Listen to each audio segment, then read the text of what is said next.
Hello everyone, welcome back to the UNC digital classes. I am Sumitra Swai and we are studying financial management. Today we are going to study a new chapter, that is your capital structure.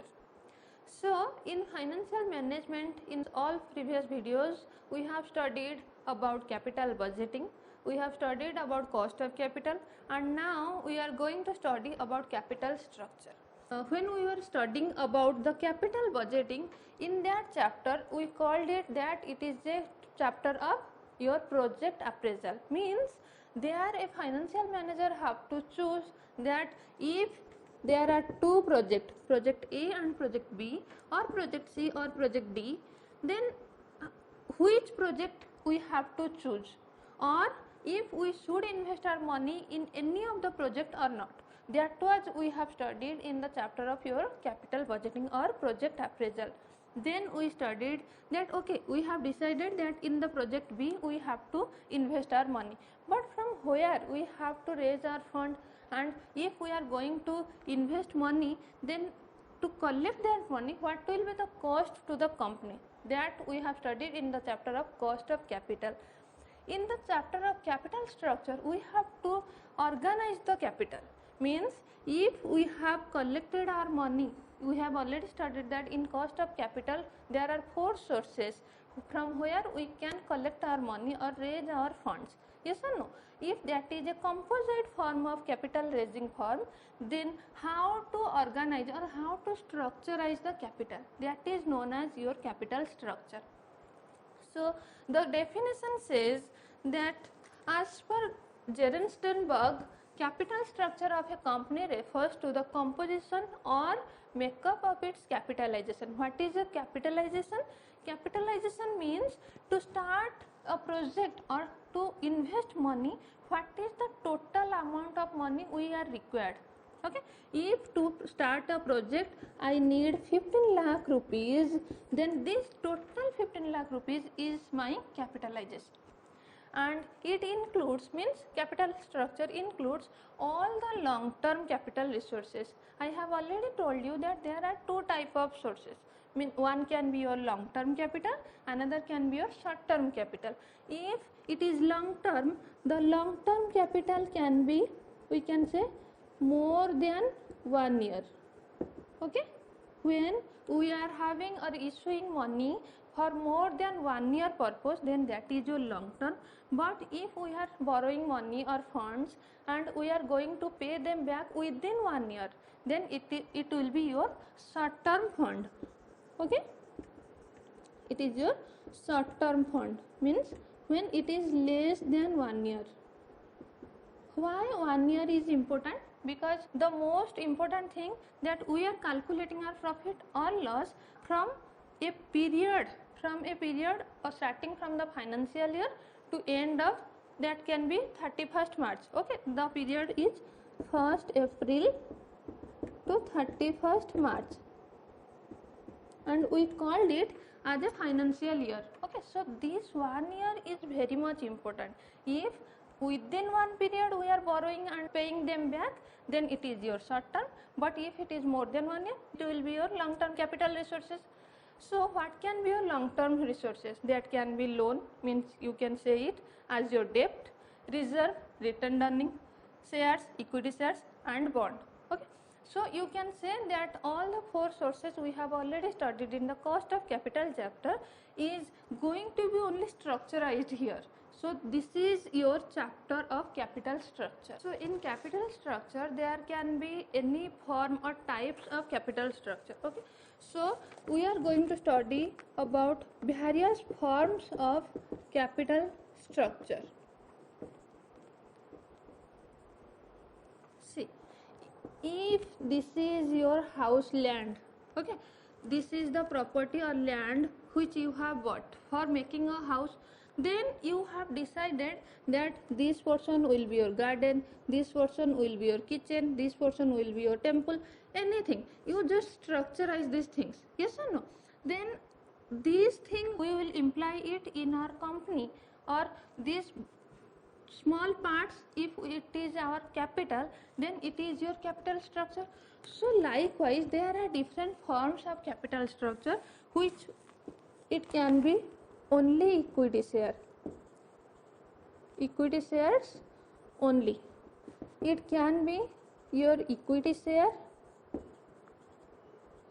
and debt.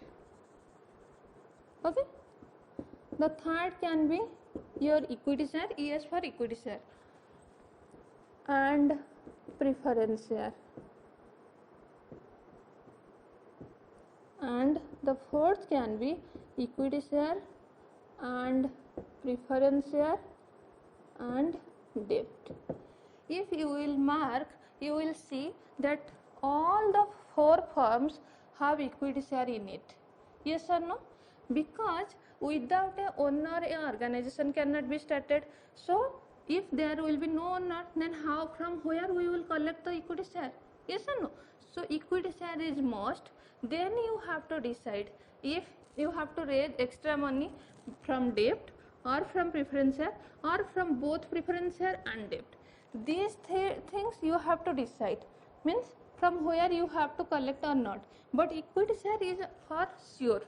Okay, so we have to first study that in equity share, if it is only from equity share, what is the cost of capital, you have already know. But if it is equity share and debt, what will be the cost? If it is equity share plus preference share, means all these three things are your composite cost and this is your specific cost. I have to remind you one more important thing, that equity shareholders get your earning per share or the dividend. Okay, your debt holder get interest, preference shareholder get preference dividend, and here it will also preference dividend and interest. So this is your earning before interest and tax.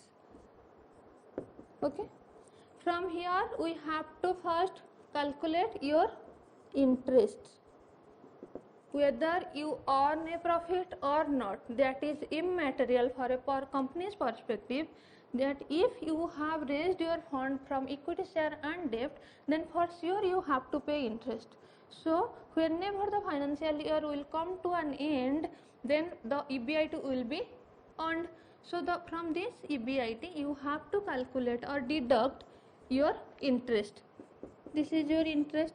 Then earning before interest and tax, and here we have paid your interest, so it is your EBT, earning before tax only. From here you have to pay tax to the government. Okay, then it is your earning after tax. Sometimes it is also written as profit after tax, PAT or EAT, whatever you can write. And after that, if there is any profit, then you have to deduct the preference dividend. Mark here, I have said that if earning after tax is a positive number or a profit amount, then you have to only deduct the preference dividend. But suppose say that your company is having a loss of 70,000 rupees, then that particular year no preference dividend will be given. Okay, so let's say that 700 rupees is your preference dividend. Okay, so this 700 rupees plus next year's dividend portion will be summed up or added, then the total amount will be given in the next year. So earning after tax deducted by preference dividend, whatever will be remained, this is your earning available for equity shareholders. Equity shareholders. Okay, so first we deduct interest, then tax, then preference dividend, then whatever remained is your earning available for equity shareholders. Okay, and I have told you, if this is 50,000 rupees and you have number of equity shareholders 500, you have 500 people as your equity shareholders, then what will be your earning per share? This will be 50,000 divided by 500 is 100 rupees. Means each shareholder will get 100 rupees as their earning per share. Okay. Now we have to do an example to be more clear about this chapter. So this is a question. First write it down in your copy, then it will be easier to solve it. Okay. So it is saying that a company has equity share capital of 5 lakh divided into share of 100 each. So if we will look after the question, that the capitalization already is 5 lakh rupees. The capitalization is 5 lakh rupees, but each share is of 100 each. Then how much equity share holders are there already in the question? Then it is 5 lakh divided by your 100, means there are 5,000 shareholders, equity shareholders. Okay. So 5,000 equity shareholders are already existing in the company with a capitalization of your 5 lakh rupees. In further question, it is saying that the company is wishing to raise further money. The company is planning to expansion. So for expansion, it is needing 3 lakh rupees. Okay. And the company is trying to raise the fund by 4 alternatives. All the 3 lakh rupees by common stock, means equity share. So if the stock are to be raised by equity share, then the fund is 3 lakh rupees for option A. Okay. For option A, okay, this is your working note. Okay, this is not your solution, this is your working note. So all the 3 lakh rupees are to be in common stock. So 3 lakh rupees divided, each equity share is of your 100 rupees. So you can say from 3,000 shareholders, the money is 3 lakh rupees, but the shareholder or the person are 3,000 new people we are inviting. In the second question, it is 1 lakh in common stock. Okay, 1 lakh. So this is your 1 lakh capitalization, extra capitalization, divided by 100, means 1,000 new equity shareholders. You have already 5,000 equity shareholders in your company, and now you are further inviting 1,000 equity shareholders new to the company, plus you need 3 lakh rupees, only 1 lakh from equity share and rest 2 lakh rupees in debt. So this is from equity share and this 2 lakh rupees from debt. So this is your debt capital, yes or no? And the interest will be 2 lakh into 10 by 100, that is your 20,000. For the scheme of B, option B, your debt capital is 2 lakh rupees and the interest is to be paid by 20,000 rupees. For option C, all debt at the rate 10% of annum, 10% per annum. So all debt means all the 3 lakh rupees. So this is your 3 lakh rupees and this is your debt capital. Okay, and your interest will be 30,000 rupees, yes or no? In option D, 1 lakh in common stock. 1 lakh in common stock means you have to invite 1,000 new equity shareholders and 2 lakh in preference capital. 2 lakh in preference capital at the rate of 8% per annum. So preference dividend you have to pay is 16,000. 2 lakh into 8 by 100, that will be your 16 lakh. First write down these working notes in your copy, then we will go to the solution. So first you have to write your earning before interest and tax. Here in the question, earning before interest and tax is given as 1,50,000. So this is your 1,50,000 For all the solution, earning before interest and tax is fixed. From earning before interest and tax, first thing you have to deduct is your interest. Okay. For case A, if it is all common stock, then there is no debt holder. Yes or no? So there will be no interest. Okay. Let's solve the case A first, then we will go to what 2, 3, 4. So here earning before tax is same as 1,50,000. Then you have to deduct your tax. Tax is your 50%. So 50 by 100 into 1,50,000, that is your 75,000. This 75,000 is your earning after tax. After paying tax, you have to pay your preference dividend, but in option A there is no preference dividend holders also.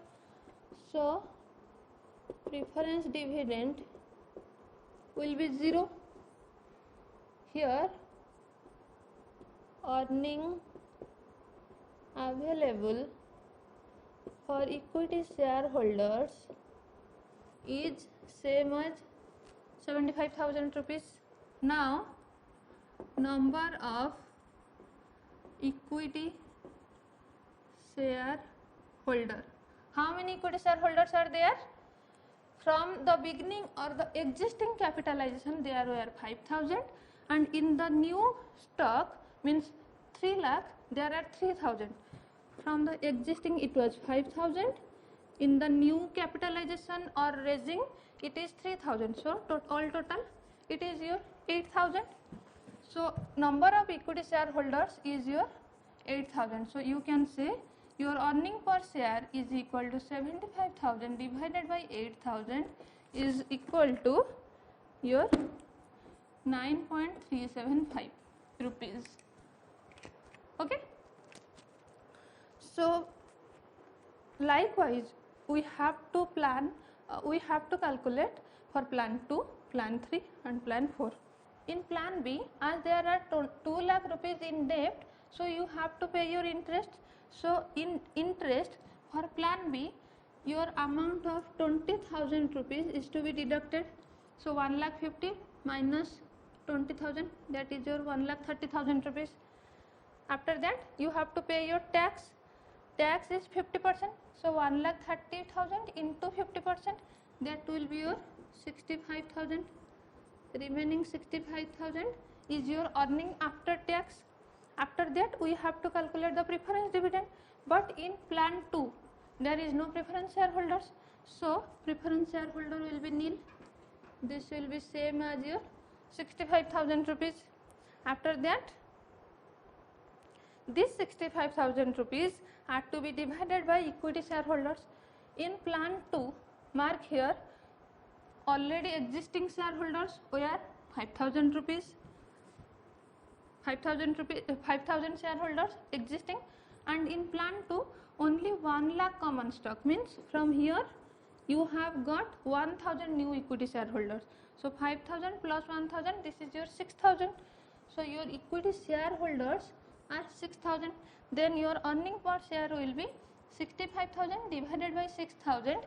The rupees will be 10.83 rupees. For plan B, our EPS will be 10.83. Okay.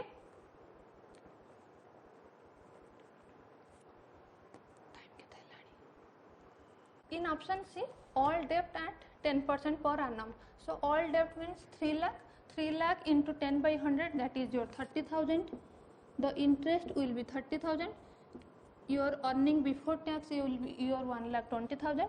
From here 50% tax, this is your 60,000. Then your earning after tax is 60,000. From here preference dividend, but there will be no preference dividend because all the money are raised by debenture holder. So 60,000 divided by your equity shareholders. Equity shareholders are only 5,000 shareholders because all the money are from debt. So this 60,000 and equity shareholders are 5,000. So EPS will be 6,000 divided by 5,000 will be your rupees 12.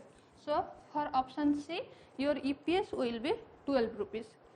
And the last one, okay, first is your interest. So interest will not be paid because 1 lakh in equity share, 2 lakh in preference. So this is your nil. It is your 1,50,000. The tax is 50%. So minus 75,000. This 75,000 rupees minus, here we have to pay your preference dividend. Preference dividend is your 2 lakh into 8% means 16,000. 75,000 minus 16,000 is your 59,000. And here the equity shareholders are first 5,000 existing shareholders and 1 lakh in common stock means 1,000 equity shareholders. So this is again your 6,000 equity shareholders.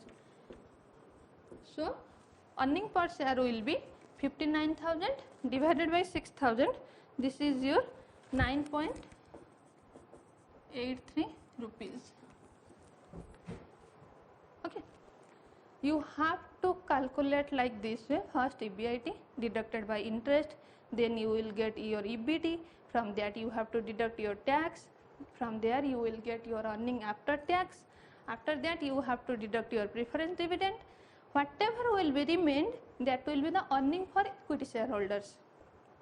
From there you have to calculate that how many equity shareholders are there in the company, and dividing these two elements you will get your earning per share. Now you have to mark in plan A, B, C and D which EPS is more. If you will mark, then in plan 3 or option C, your EPS is 12. EPS means the earning for the owners itself.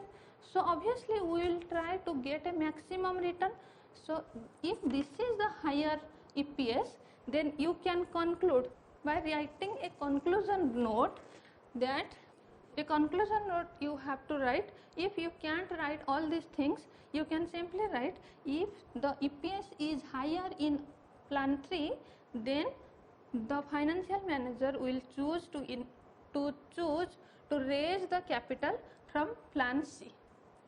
Okay, to raise further capital from plan C.